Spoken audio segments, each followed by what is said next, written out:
Now I am coming to Professor Basak Bhattacharya, Mr. Bhattacharya, doctor from IIT Kanpur.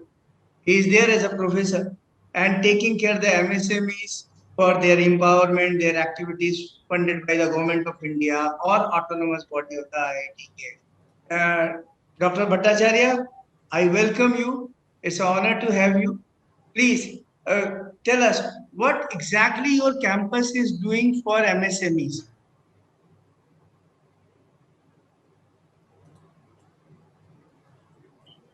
I would like to share this with you in terms of some of our experiences of working with the MSMEs in the campus. Okay, but first of all, let me wish a happy Guru Purnima today. Yes, Okay, sir.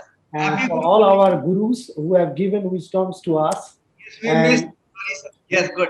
yeah, yeah, Happy Guru Purnima. Yes, sir. yeah.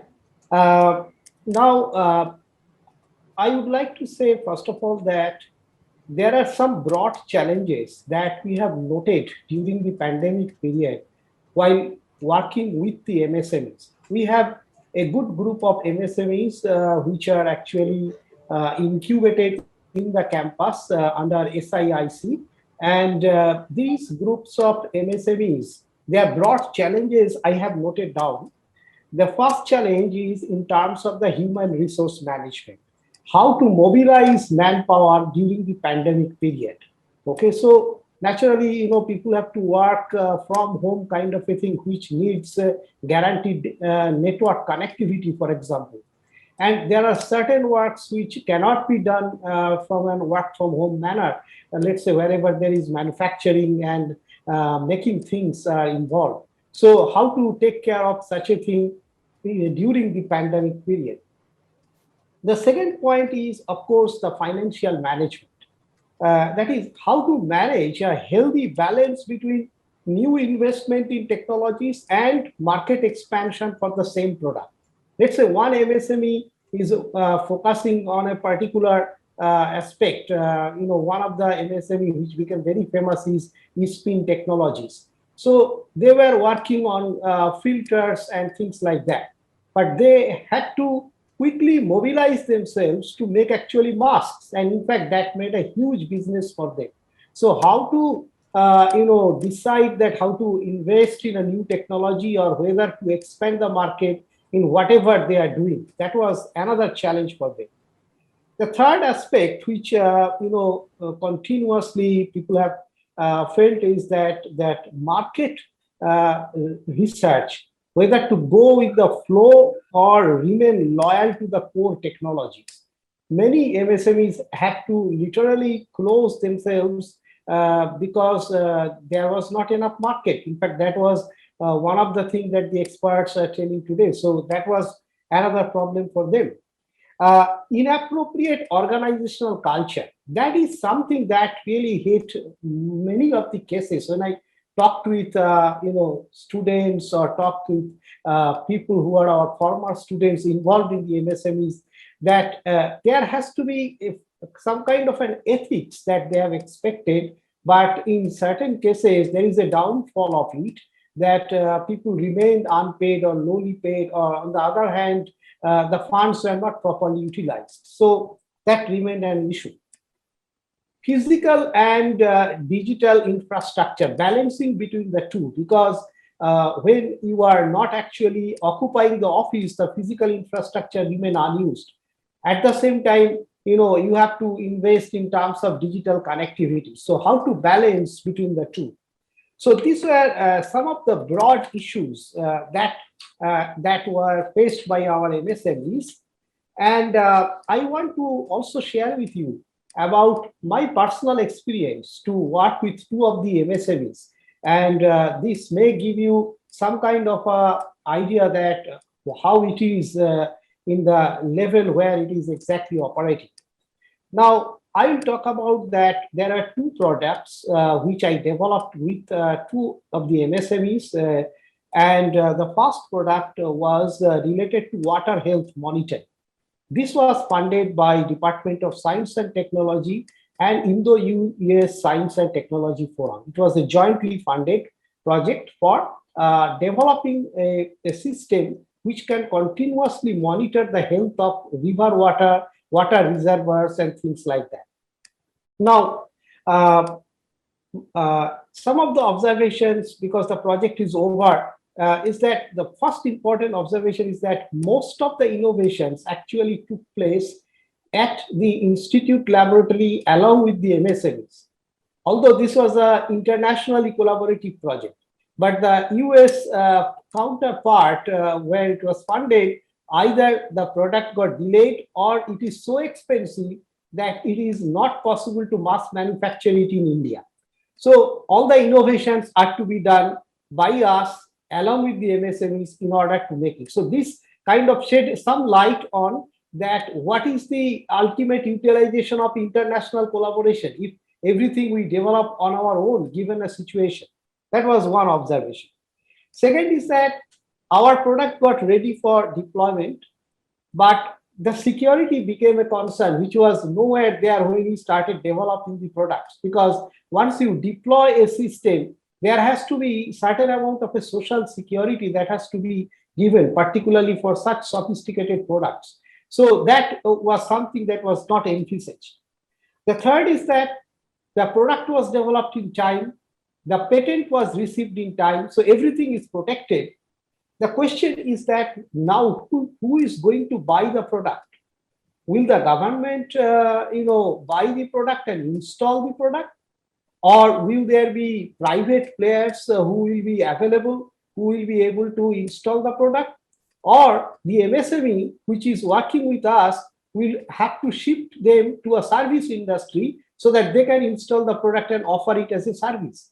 This became a confusing, situation for all of us.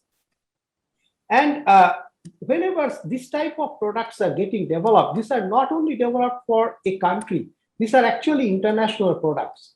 So there is, international competition that one can envisage. So under such cases, where will be the funding for incubation of the products for international competition and to make it ready for the international market? So that was something that, that we have to actually find the answer through our personal contacts and through our personal endeavors. But there has to be something that has to be done in such type of product development. My second experience I'll share with you is once again along with another MSME, and this is to develop a robot to help farmers in the precision management of pesticides for the plants. So the robot is supposed to move in the field, obtain the disease data, estimates the damage, and apply nominal amount of pesticide by using artificial intelligence. Now, the challenges for us is that this is something which requires a thought process, just like the financial sector. The manufacturing sector should get immediately digitally connected, because such sophisticated equipment development needs a continuous manufacturing support of high quality manufacturing support, which is something that is not available in the belt, the Kanpur belt that I am talking about. You get low graded high quantity of manufacturing support, but not high quality manufacturing support. Now, these type of things, unless the manufacturing industry is digitally connected, you never know that where a particular spring or a particular nut or a particular small motor will be available. So that actually becomes a major challenge. Particularly so because before the Chinese, these things that, because this Make in India movement or Manufacturing India movement, many of the things used to actually come from China. So that got stopped. So people have to grope around that where from they will get this kind of manufacturing supplies. Project budget got cut heavily, naturally, because there is not enough funding for R&D available from the ministry. So where from, however, the additional support will come? Do we go for off-the-shelf things or do we innovate? If we innovate, then there is a time that is required for the whole thing. Government has to be flexible in terms of the support of the new R&Ds in such cases. And I have also mentioned that some of these technical and physical contradictions that we have faced jointly with the MSMEs today in terms of this new product development, the solution of it ultimately remains with the nation, and it remains jointly between the government and the people who are participating in this development. It cannot be just one way, it's a doubles game which has to be done together in order to solve all these questions that I have raised today. Finally, I just quote from my very favorite book of Made in Japan by Akio Morita. We always get inspired by it. So what Akio Morita has said is that my vision of the future is of an exciting world of superior goods and services where every nation's stamp of origin is a symbol of quality and where all are competing for the consumer's hard-earned money at fair prices that reflect appropriate rates of exchange. Now, in order to develop this kind of a fair, appropriate market, there are responsibilities from both the sides, from the government and from the MSMEs. So this is where I'd like to close my observations. Thank you. Thank you, sir. Thank you very much for this insight. I have one question. One MSME is there. They are into the production as a OEM, original equipment manufacturer. They have their limited fund, limited knowledge, and not that highly paid technocrats. So my query is, IIT Kanpur as an institute, they welcome people. They want to learn in terms of their business innovation or the new technologies in their spaces are in there in the market. So there is any cell in the IIT Kanpur that they welcome MSMEs?